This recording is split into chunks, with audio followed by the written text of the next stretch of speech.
Irmãos, eu convido a todos a abrir as vossas Bíblias no capítulo de número 3 do livro de Apocalipse.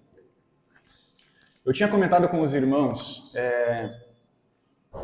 no último culto de ceia que a vontade do meu coração era a gente expor todas as cartas que João escreve pela orientação de Jesus às 7 igrejas da Ásia, não é mesmo? E no último culto de domingo, até muito bem colocado, a gente expôs aqui a partir do verso 8 do capítulo 2, que foi a igreja de Esmirna, né? Hoje a gente vai totalmente fora de ordem expor a igreja de Sardes, que se encontra no início do capítulo 3 da carta de João ao Apocalipse. E assim a gente vai, se for da permissão do nosso Deus, trabalhar e estudar todas essas igrejas aqui nos próximos, pelo menos nos próximos 6 cultos de ceia, né? Já que uma igreja já foi, a gente pode trabalhar em cima delas. São grandes as verdades que Deus tem pra gente aqui nessas cartas, então a gente vai seguindo a exposição de cada uma. Mas eu quero convidar os irmãos a lerem comigo a partir do capítulo de número 3 da carta que João escreve, da carta de Apocalipse, que diz assim: ao anjo da igreja em Sardes escreve: estas coisas diz aquele que tem os 7 Espíritos de Deus e as 7 estrelas. Conheço as tuas obras, que tens nome de que vives e estás morto. Sê vigilante e consolida o resto que estava para morrer, porque não tenho achado íntegras as tuas obras na presença do meu Deus. Lembra-te, pois, do que tens recebido e ouvido. Guarda-o e arrepende-te. Porquanto, se não vigiares, virei como ladrão, e não conhecerás de modo algum em que hora virei contra ti. Tens, contudo, em Sardes umas poucas pessoas que não contaminaram as suas vestiduras e andaram de branco junto comigo, pois são dignas. O vencedor será assim vestido de vestiduras brancas, e de modo nenhum apagarei o seu nome do livro da vida. Pelo contrário, confessarei o seu nome diante de meu Pai e diante dos seus anjos. Quem tem ouvidos, ouça o que o Espírito de Deus diz às igrejas. Amém, irmãos. Eu vou dispensar hoje uma contextualização histórica sobre a igreja de Sardes, até porque a gente tem que celebrar a ceia e o tempo ele é curto, não é mesmo? Mas se a gente fosse resumir um pouco, a igreja, a cidade de Sardes, foi uma cidade muito sofrida, visto que era uma grande capital ainda até 300 anos antes da ascensão de Cristo. Ela foi invadida e sitiada 2 vezes, pelo menos por 2 governos, o governo persa e depois pelo governo romano. E ainda, pelo menos pelo ano 17 depois de Cristo, teve um terremoto que destruiu a cidade, e a cidade foi reconstruída pelo Império Romano lá, e foi colocado templos, templos famosos que até hoje existem, para deuses pagãos lá, o que trouxe, como era de comum naquela época, muito paganismo nas cidades cosmopolitas, não é mesmo? A gente estudou aqui sobre a cidade de Corinto, sobre a cidade de Éfeso, e viu que o paganismo era muito forte nessa região da Ásia. E na igreja de Sardes não era diferente, né? Nós tínhamos altares à deusa que ressuscitava mortos lá e tudo mais. Mas o nosso objetivo hoje não é trabalhar de fato sobre o contexto dessa igreja, mas sim trabalhar o que de fato Cristo, através do apóstolo João, vai escrever para essa igreja e de que forma isso, de algum jeito, pode tornar a nossa vida melhor hoje.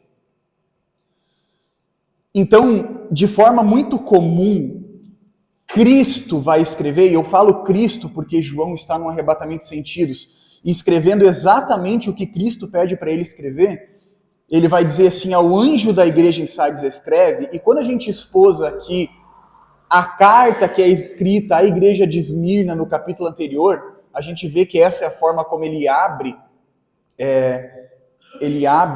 todas as cartas às igrejas do Apocalipse. E quando ele diz anjo, que na palavra grega significa enviado, é o mesmo sentido de apóstolo quase, né? É o pastor da igreja local. Ele diz que estas coisas diz aquele que tem os 7 Espíritos de Deus.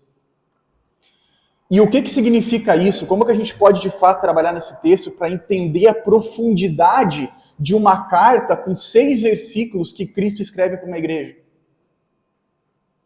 Porque os 7 Espíritos de Deus, eles vão nos dar um sentido de plenitude, um sentido de abrangência total de Deus em todas as coisas e todas as áreas. E como que a gente pode entender isso? Por que Cristo se apresenta dizendo assim, escreve a vocês aquele que tem os 7 Espíritos de Deus? Porque lá no livro do profeta Isaías, no capítulo de número 11, certo? Quando Isaías está profetizando, o grande profeta messiânico Isaías está profetizando sobre aquele que viria de vir, o bem conhecido, a raiz de Jessé, em algumas traduções ele vai dizer o tronco de Jessé, aquele que sai da linhagem de Jessé, ele vai dizer assim, que brotará um rebento do tronco de Jessé, ou da raiz de Jessé, e de suas raízes um renovo frutificará. E aí ele começa a falar a respeito do Cristo que há de vir, e diz assim, e repousará sobre ele o Espírito do Senhor, o Espírito de sabedoria, de entendimento, o Espírito de conselho e de fortaleza, o Espírito de conhecimento, o Espírito de temor do Senhor. Então, quando Jesus se apresenta aqui no capítulo 3 de Apocalipse, a última carta escrita, quase lá no primeiro século, quase no ano 100, ali em volta do ano 60, onde João vai escrever isso, Cristo se apresenta nas mesmas características que um camarada milhares de anos antes de Cristo já havia profetizado.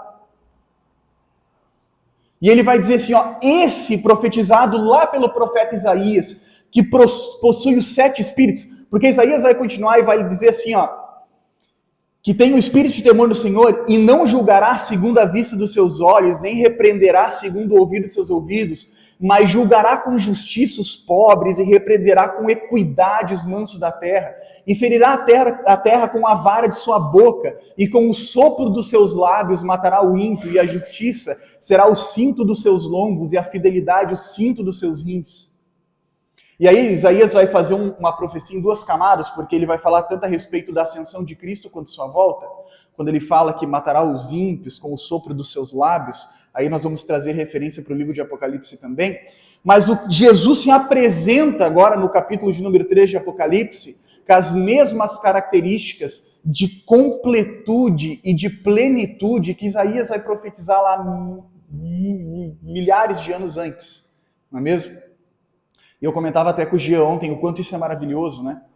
Porque muitas pessoas questionam o cumprimento, muitas pessoas questionam a autoridade bíblica, muitas pessoas questionam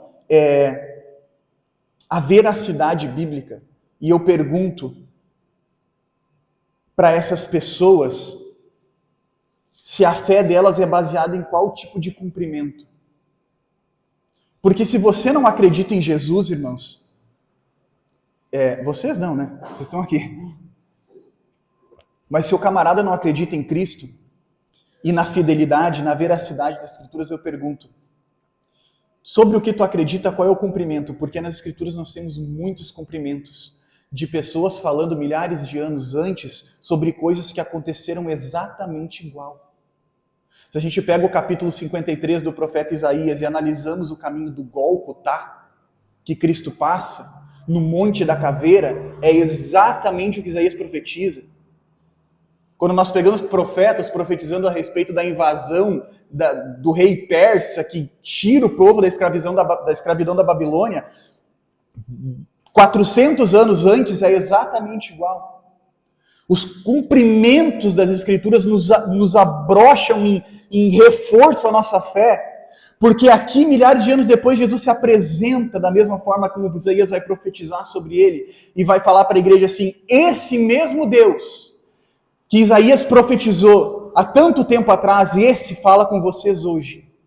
esse mesmo Deus que tem os 7 Espíritos, ou seja, esse mesmo Deus que está em todo lugar, que em tudo completa, e como Paulo vai falar no capítulo 11 de Romanos, que através dele todas as coisas foram feitas e para ele todas as coisas foram feitas, fala com vocês hoje. Hoje, aquele que tem os 7 Espíritos de Deus, completude, plenitude. E além disso, Cristo vai continuar falando à igreja e vai dizer assim: aquele que tem os 7 Espíritos de Deus e as 7 estrelas. E o que significa 7 estrelas? Aí a gente volta um pouquinho no texto, porque ali no capítulo número 1, verso 20, quando ele ainda está falando antes de começar as cartas, antes de escrever a primeira igreja de Éfeso, no verso 20 do capítulo 1, ele diz assim: quanto ao mistério das 7 estrelas que viste na minha mão direita, e explicando para João o que está acontecendo, porque João não está entendendo nada quando ele é arrebatado, nesse arrebatamento de sentidos, ele vai dizer: quanto a esse mistério das 7 estrelas que viste na minha mão direita, e aos 7 candeiros de ouro, as 7 estrelas são os anjos das 7 igrejas, e os 7 candeiros são as 7 igrejas. Então ele está se direcionando diretamente ao pastor de cada igreja, o que diretamente se redireciona à igreja também, porque naquela época a voz do pastor era autoridade. Quando a carta de Apocalipse é aberta, e Jesus vai falar, pelas palavras de João, ele diz assim: a revelação de Cristo, que Deus lhe deu para mostrar aos seus servos, e as coisas que em breve devem acontecer, e a ele, enviando por intermédio do seu anjo, notificou a seu servo João, o qual atestou a palavra de Deus pelo testemunho de Cristo, quanto ouviu. Bem-aventurado aqueles que leem, aquele que lê, e aqueles que ouvem a palavra da profecia, porque essa profecia era escrita num manuscrito, num rolo, e uma pessoa ali e muitas ouviam essa palavra. Uma pessoa ali e muitas ouviam. Então, está direcionado a autoridade da carta ao anjo da igreja, porque ele é quem vai ler essa carta para a igreja. Né? Nós temos o sistema de cópia das escrituras em massa vai se dar pelos maçoretas alguns anos depois, né? Lá no 2º século. Então, não existiam muitos manuscritos, então o pastor lia e a igreja ouvia. Até por causa desse fato, entende-se que, por causa disso, nós temos essa questão do paralelismo bíblico, onde João vai falar muitas vezes a mesma coisa de várias formas, não é mesmo? Onde ele fala de 7 estrelas, 7 cavaleiros, 7 trombetas, 7 taças, onde fala a respeito da mesma coisa várias vezes. Porque quando eu não tenho um documento para ler, eu preciso ouvir várias vezes a mesma coisa para que ela seja absorvida, não é mesmo?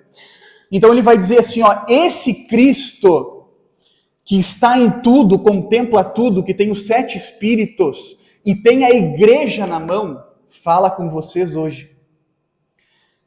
Verso de número 2, ser vigilante e consolida, perdão irmãos, ainda na parte B do verso de número 1, conheço as tuas obras, que tens nome de que vives e estás morto. Conheço as tuas obras. Esse Deus, esse Cristo que em tudo está, em tudo contempla e tem a igreja na sua mão, conhece as tuas obras e conhece as minhas obras e conhece as obras da igreja. Os irmãos não estão acostumados, eu tomo água toda hora porque eu estou tomando um remédio que seca a minha boca, daí eu tenho que estar tomando água toda hora. Meus irmãos, perdoem, eu fico interrompendo. Então a primeira repreensão de Cristo à igreja de Sardes é exatamente essa. Eu conheço as tuas obras, que tens nome de que vives e estás morto. E isso não é incomum nas igrejas do Apocalipse, porque se a gente volta para a igreja de Esmirna, Jesus vai falar para elas assim, ó, conheço a tua tribulação, a tua pobreza, mas tu és rico. Para a igreja de Sardes, Jesus vai falar assim, ó, eu conheço as tuas obras, que têm nomes de que vive, mas estás morto.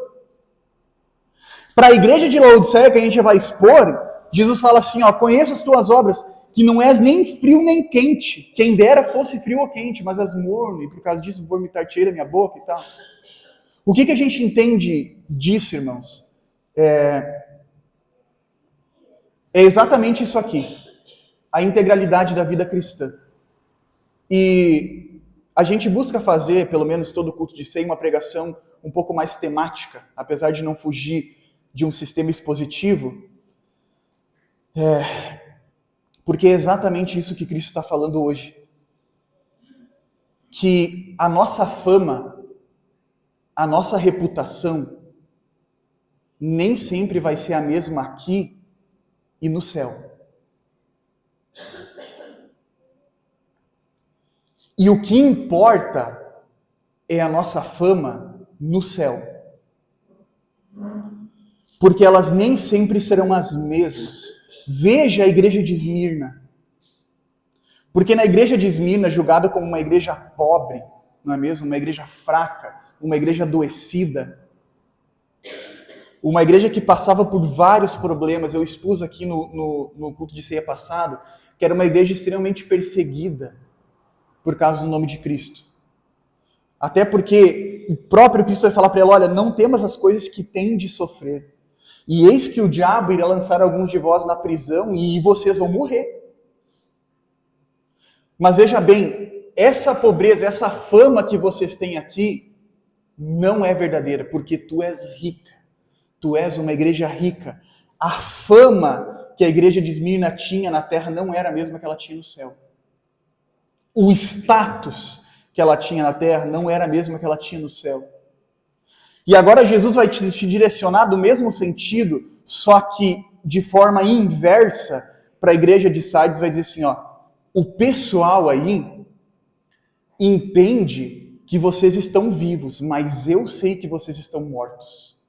Eu sei que vocês estão mortos, porque eu conheço as tuas obras, eu sou o Deus que está em tudo contempla, que tem os 7 Espíritos de Deus, como profetizou o profeta Isaías.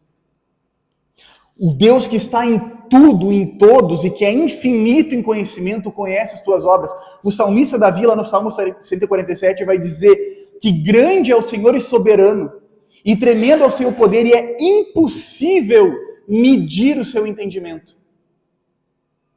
E quando a gente fala a respeito dessa característica e desse atributo de Deus, que é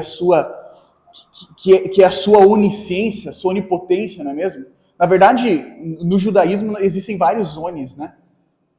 Onisciência, onipotência, onibenevolência, a gente tem mais, conhece ali onipotência, onisciência e onipresença, né? Mais 3. Mas são 10 onis, pelo menos, que a gente tem sobre Deus no judaísmo. Eu gosto muito da carta, do livro de Jó, quando a gente fala a respeito do tamanho de Deus e do tremendo poder que ele tem, porque quando Jó perde tudo, ele perde todos os seus bens, toda a sua família, e os seus amigos chegam à presença dele, e o livro todo se discorre até o capítulo de número 38, quando Deus toma a palavra e vem num redemoinho e começa a falar com Jó. E aí ele vai falar assim, ó Jó, cinge teus lombos, porque agora eu vou te perguntar e eu quero que tu responda. Jó, tu sabes qual que é a medida da terra? Tu sabes quem que limita os oceanos? Tu sabes quem que contempla a dança das estrelas? Quem que faz nascer as constelações? Entenda, Jó, o teu problema... E aí Jó estava, no capítulo antes, estava dando uma murmurada, né, contra Deus. E Deus coloca para ele assim, responde-me, Jó. Quem que projetou a criação? E não só isso, não só nesse sentido macro das coisas, para tu entender o meu poder, mas entenda, eu quero que me fale também quem que sacia a fome do leão. No micro também, quem que dá de comer aos pássaros? Quem que cuida da cria das corças? Quem que contempla do micro ao macro todas as coisas? Sou eu, o teu Deus. Eu gosto muito do livro de Jó quando a gente trata a respeito dessa plenitude de Deus, da forma como Deus é poderoso. Essa semana eu vi uma resposta do Sproul a respeito de um questionamento que é feito, em que eles falam assim, bom, se Deus é benevolente e se Deus é bondoso, por que quando Adão comete um pecado, ele é acometido de uma punição tão severa? De uma punição tão severa.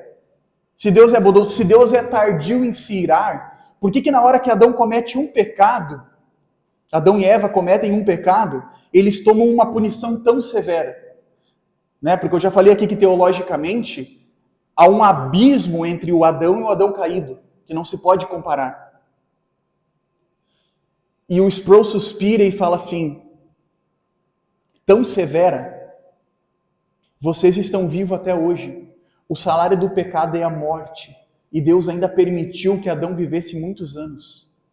Eu acho que vocês esqueceram quem é Deus. Eu acho que vocês esqueceram a santidade de Deus.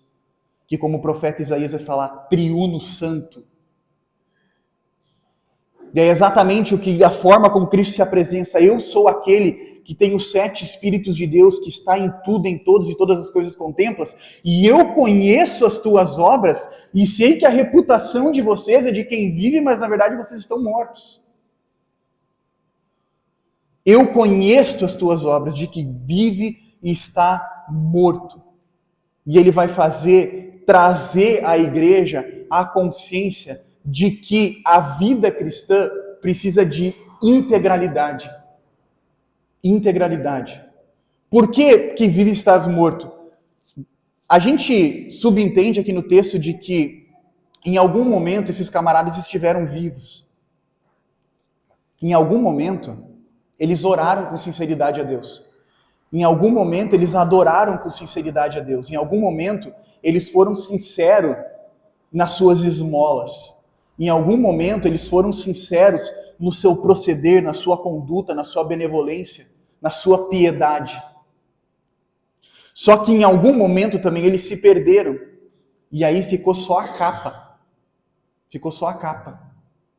É como se quem trabalha com madeira sabe, como se fosse uma madeira invernizada, né? O cupim entra na madeira, come tudo por dentro da madeira.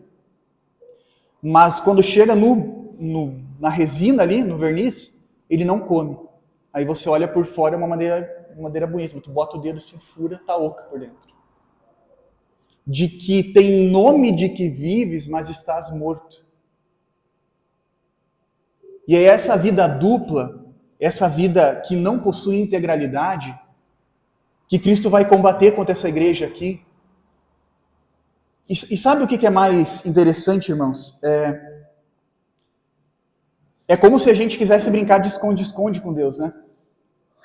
Tipo assim, a minha vida religiosa, a minha vida na igreja, ela tá ok. Aqui para os irmãos eu sou legal, abraço. Mas a minha vida cotidiana, ela não é assim. Na minha vida cotidiana eu não represento, e como Paulo vai falar lá para a igreja de Éfeso, eu não ando de acordo com o título que eu carrego. Porque Paulo vai dizer assim, lá no capítulo de número 4, rogo-vos, pois, irmãos, que andeis de modo digno da vocação que foste chamados. Paulo também vai dizer no capítulo de número 5, que a verdadeira adoração a Deus se dá em um andar em amor. Né? Não cantar bonito. Aí o que a gente faz? A gente pega um verniz, a gente pega a confissão, o credo, vou até trocar aqui, meu olho não está funcionando. E a pessoa pergunta assim, o que tu crê? Daí tu vai lá, vou recitar o credo aqui na minha cabeça. Aí usa o credo como um verniz, como uma capa, como um pendurico, né? E é como se a gente tentasse brincar de esconde-esconde com Deus. Quando tem uma criança pequena, a gente vai brincar de esconde-esconde com ela, ela bota o dedo nos olhos assim, e acha que está escondido, né? Se esconde atrás de uma cortina, assim, eu brinco com a minha filhada, ela se esconde num lugar nada a ver, e ela tá ali, tu fala assim, onde é que ela tá? Onde é que você... Como é que faz? Não existe. Parece que a gente age como Adão, que depois que peca se escondeu atrás de uma moita para que Deus não visse ele. Aí Deus chega e pergunta, onde estás, Adão? E Adão está ali escondido atrás de uma moita. Como se isso fosse adiantar. Parece que a gente age como Moisés, quando ele mata aquele jovem e enterra o corpo do cara na areia, como se ninguém fosse saber, como se Deus não fosse ver.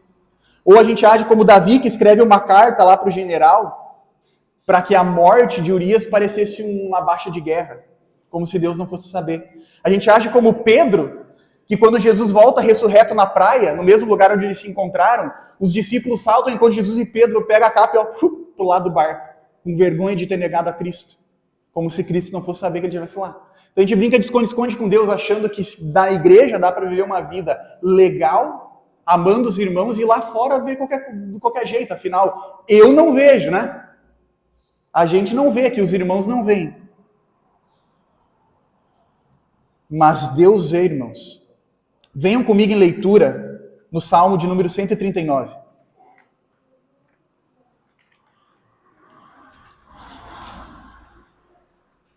Salmo de número 139.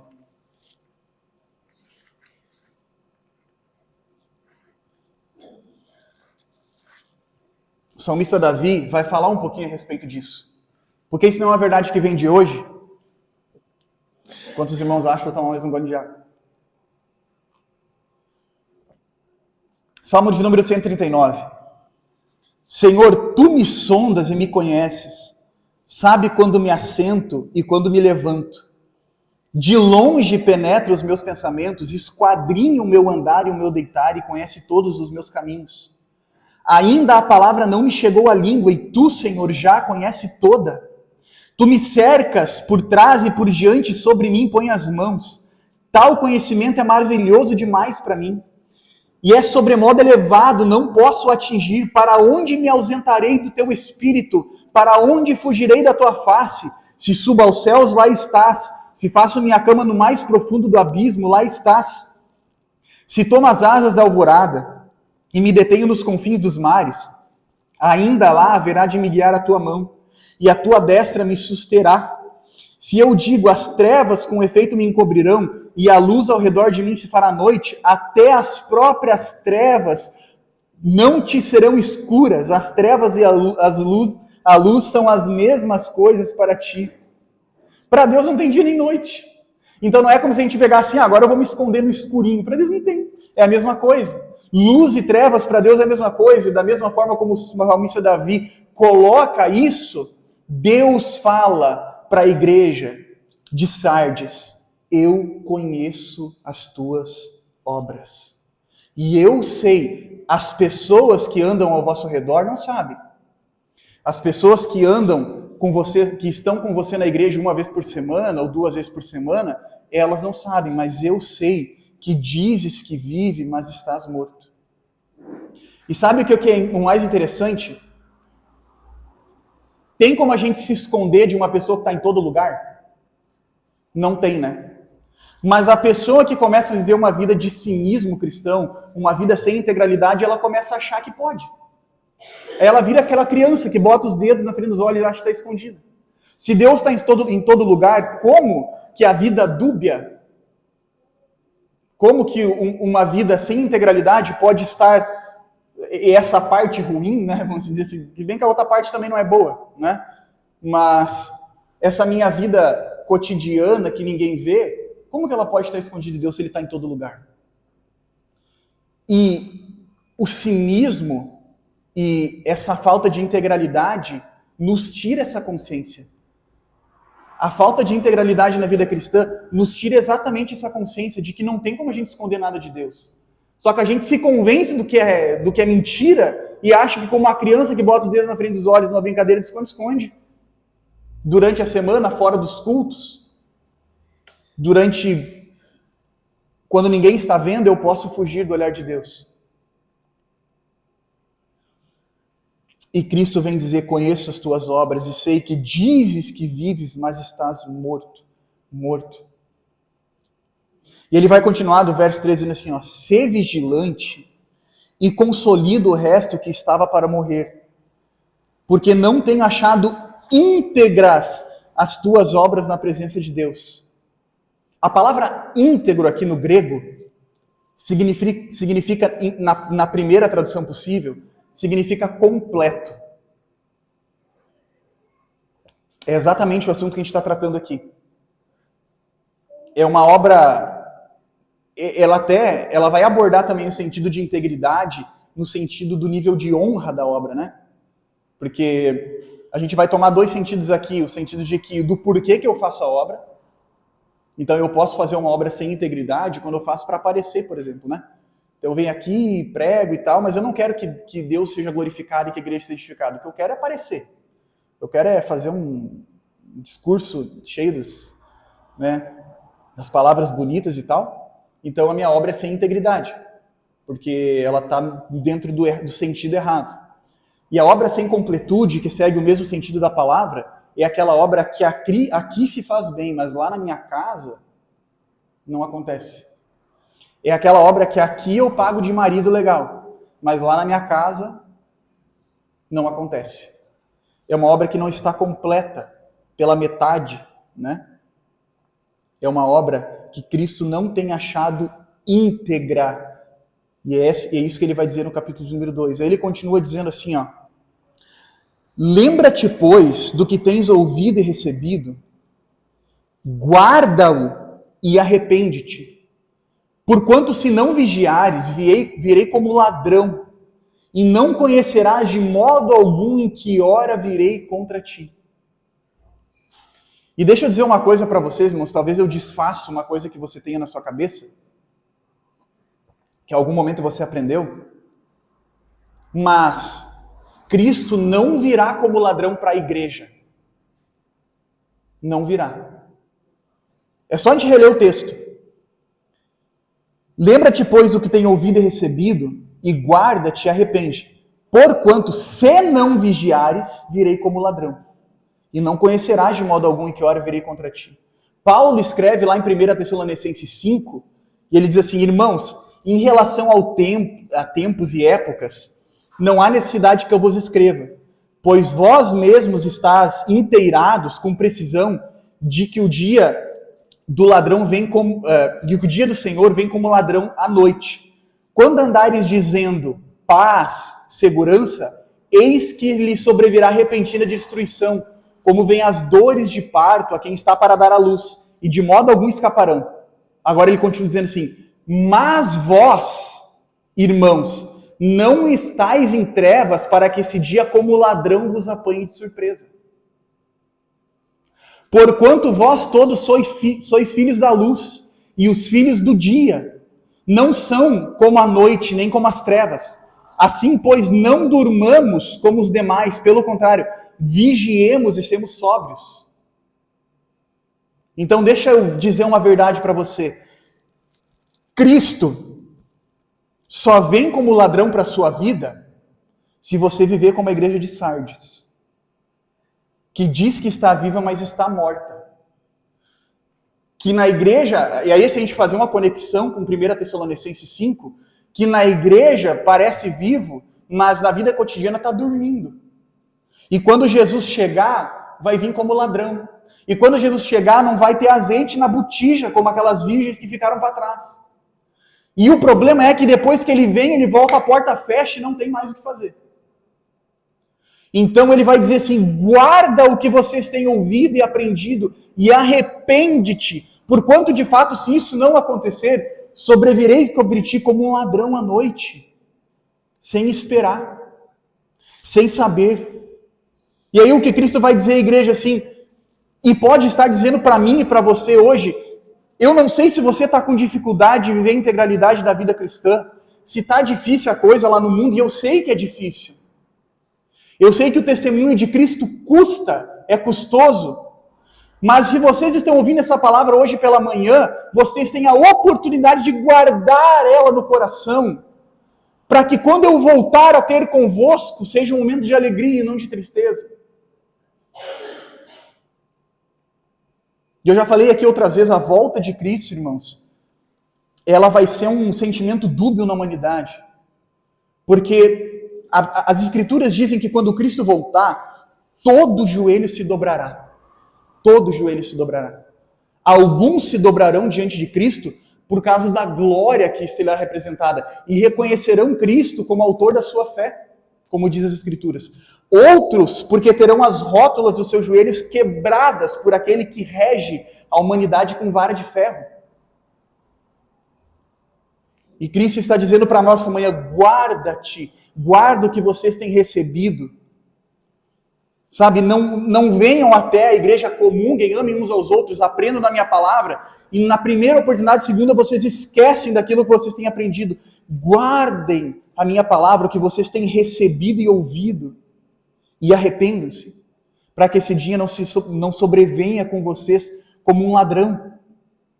E se a nossa sobriedade e vigilância se dá somente na nossa vida religiosa, né, a gente entende como os cultos, e a nossa vida cotidiana, se conectando com 1 Tessalonicenses 5, vai se dar em sono e trevas, é essa a mensagem que Cristo escreve à igreja de Sardes, de que o que importa é a sua fama no céu e não na terra. Porque Cristo conhece as nossas obras. Ele está dizendo assim, eu tenho a plenitude do conhecimento, eu sou aquele que o salmista Davi profetizou, eu sou aquele que o profeta Isaías profetizou, que conhece todas as coisas, que está em todas as coisas. Eu sou aquele sobre o qual Paulo fala no capítulo 11 de Romanos, que é o motivo de todas as coisas serem feitas, é o propósito final de todas as coisas serem criadas. Eu que conheço todas as coisas e que tenho a igreja na minha mão, eu falo para vocês que conheço o íntimo do coração de vocês. E eu conheço a intenção do coração de vocês e sondo se as suas obras são íntegras ou não. O salmista Davi, lá no capítulo de número 15 dos Salmos, vai falar sobre isso. Que não há como de Deus nos escondermos alguma coisa. Porque da mesma forma como ele fala no 139, Deus vai esquadrinhar os nossos corações e vai penetrar onde ninguém penetra, não é mesmo? Até porque a nossa busca como cristãos é exatamente essa. É conseguir enxergar nos nossos irmãos além da casca. Porque se a gente não conseguir enxergar nos nossos irmãos além da casca, a gente não consegue se compadecer deles. Vira um relacionamento superficial, não é mesmo? Um relacionamento de apertos de mãos. Esse tipo de relacionamento não é o relacionamento que Cristo tem com a igreja e que quer que a igreja tenha entre si mesma. Então o que importa, irmãos, é a nossa fama no céu. O que importa é o nosso status quo, né, no céu. Não é como a gente vê nas redes sociais hoje, né? É um negócio meio doentio, né? Eu particularmente acho. Pessoas que vivem em prol desse tipo de aparência e tudo mais, né? É triste. Mas às vezes quando a gente traz isso para a vida espiritual é exatamente o que a gente vive muitas vezes. Uma vida de status quo, é isso aqui, né?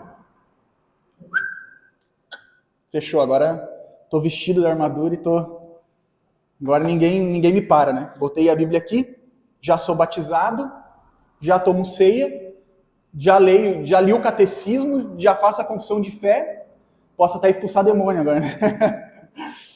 Tô vestido na armadura espiritual de Deus, não é isso aí, né? Ela se baseia muito mais em integralidade da vida cristã. Porque conforme a gente amadurece, irmãos, na vida cristã, a gente começa a entender que nem todo mundo que está na igreja é crente de verdade. Conforme a gente amadurece na vida cristã, a gente começa a entender que as coisas são muito mais sobre ser do que sobre fazer. Porque talvez no início da fé, a gente entenda as coisas como fazer, né? Então a gente fala, eu preciso fazer isso, preciso fazer aquilo, preciso fazer aquele. Isso aí vira uma espécie de barganha com Deus, né? Então eu preciso fazer muitas coisas. Só que, conforme você amadurece na fé, você entende que é muito mais sobre ser e não sobre fazer. E daí, depois desse ponto, consecutivamente, a gente começa a fazer, só que pelo motivo certo. Não porque a gente tem que fazer as coisas. Cara, eu tenho que dizimar, eu tenho que ir no culto, eu tenho que... Não é tempo, tem que nada. Tu não tem que nada. Mas se tu entende que é sobre ser, tu começa a fazer porque tu quer e não porque tu tem que fazer. E é exatamente quando você entende que é sobre ser e não sobre fazer, quando você entende que é sobre ser cristão e não sobre fazer cristianismo na igreja, né? Quando você entende que é ser cristão, você entende que isso não abrange somente esse momento que nós temos agora. Momentos maravilhosos como o café, que a gente dá risada e conta as coisas, nada a ver, né? Não é só esses momentos, é fora daqui. É fora daqui. Eu falava para a Jane essa semana que como é difícil, a gente vem e se reúne uma vez por semana e a gente briga com essa dificuldade de manter essa identificação de igreja o resto dos 6 dias da semana. Como bom seria se a gente fosse que nem a igreja primitiva, que tinha culto todo dia, né? Ajudaria um pouco. Mas é sobre isso que Cristo escreve à igreja de Sardes, essa é a mensagem. E é exatamente essa. E como eu sempre digo aqui, irmãos, talvez, em algum sentido, a gente não consiga extrair tudo o que o texto diz para nós. Porque se a gente fosse ficar nesse texto aqui, de apenas 6 versos, nos faltaria tempo. Mas a gente busca nunca dizer o que o texto não diz. E podemos não atingir a máxima profundidade dele, mas não dá para fugir do texto. É exatamente isso que Cristo diz à igreja de Sardes. E é exatamente isso de que, de alguma forma, a gente pode aplicar para a nossa vida essa manhã. De alguma forma, isso pode converter na nossa própria realidade. Se eu estou levando a minha experiência cristã para fora da minha realidade religiosa. Para fora da minha realidade religiosa. E aí eu digo, não é fácil, não é fácil. Não é fácil. Por quê? O próprio Cristo disse que todos aqueles que pretendem andar piamente em meu nome padecerão pelo meu nome. O próprio Cristo disse que se ele foi perseguido, quanto mais vós serão perseguidos. Então a gente entende que não é fácil se colocar numa vida com integralidade, aonde a fé está sendo exposta não somente na hora dos louvores, mas em todos os momentos, aonde a fé vai ser mais importante do que um emprego que está me distanciando de Deus. Aí você está num emprego lá, e esse emprego está criando problemas na sua vida. Ele está lhe distanciando de Deus, ele está fazendo com que a sua integralidade cristã vá se fragmentando. E aí Cristo fala assim, saia do emprego. Meu Deus, mas é meu emprego, Douglas, você está incentivando a gente a ficar desempregado? Não estou incentivando nada. Eu estou falando até onde vai sua fé. Que tipo de muros ela está disposta a derrubar para que a integralidade cristã permaneça na sua vida e para que a sua fé continue. Porque daí não adianta em nada a gente ter status de quem está vivo, fama de quem está vivo, porque o Douglas ele é legal. O Douglas, ele casou com a primeira namorada que ele teve. O Douglas é cristão desde piá. O Douglas prega na igreja, o Douglas canta na igreja, tudo mais. Mas tudo isso é o que vocês conhecem de mim. É o que os olhos de vocês podem ver. O único olhar que penetra além da casca é o olhar de Cristo, que possui o conhecimento de tudo, que esquadrinha a minha vida. Só Ele pode entender minha verdadeira fama. Só Ele pode entender se eu estou vivo de fato ou se eu estou morto. Só Ele pode entender se eu vou ser quente ou frio ou morno. Só Ele pode entender se as pessoas, mesmo me taxando de pobre, perseguida, eu sou rico, como Ele faz com a igreja de Esmirna. Porque o nosso olhar é limitado, irmãos. O nosso olhar é limitado. Eu quero convidar os irmãos a se colocarem em pé. E lembremos de fato do porquê que o próprio Cristo, ou pelo menos da máxima do porquê que o próprio Cristo fala isso para nós essa manhã. Por que ele exige da igreja uma vida de integralidade? É porque Cristo, o próprio Cristo, se entregou de forma integral na cruz. Viveu de forma integral para a igreja. Há necessidade, como dizem os melhores exegetas, os melhores teólogos de grande encurvadura do século XVI, que todo sermão, de alguma forma, venha desembocar em Cristo. Porque daí eu falo para você nessa manhã o seguinte: essa palavra que vocês têm recebido hoje nessa manhã, de que há necessidade de ver uma vida integral cristã, baseada no que Cristo fala à igreja de Sardes, e aí você entende, ok, eu tenho que viver, beleza, é difícil. Amém, irmão? Verdade, é uma verdade dura de se entender. Agora, você não vai conseguir fazer isso. Pelas suas próprias forças, você não vai conseguir fazer. E aí que está o fio da meada, né? E aí que está o fio da meada. A santificação, a separação, a comunhão, o amor, a benevolência, a benignidade, a piedade que os puritanos tanto tinham como por valioso lá no século XVI, ela só provém de Cristo. De Cristo. Não pela capacidade do nosso esforço, das nossas obras. Então, para que a nossa integralidade cristã seja uma verdade na nossa vida, tem que estar fundamentado em Cristo. Tem que estar buscando forças em Cristo. Porque se a gente cai no engano da vida cristã que tem que fazer, e não que tem que ser. A gente cai no engano da vida cristã, que é o pacote de regras, que, né, eu tenho que fazer. Quando você busca pela força do próprio braço essa integralidade cristã, você cai em outro engano também, porque você não vai conseguir. Não, quem aqui já cumpre os 10 mandamentos? Quem aqui nunca mentiu? Quem aqui nunca roubou?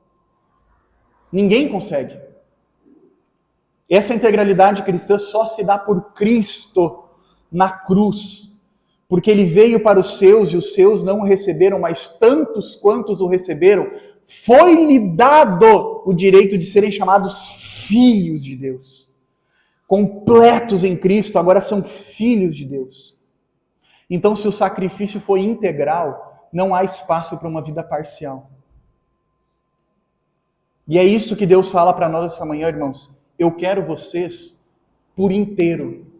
Não só nos cultos de domingo, não só nos seus devocionais pela manhã. Eu quero vocês por inteiro. Não adianta ter confissão de fé, não adianta ter hino bonito, não adianta ser reformado, não adianta ser de igreja histórica, ter boa teologia. Eu quero vocês por inteiro.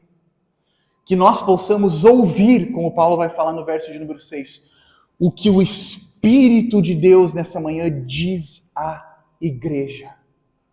Vamos em oração a Deus.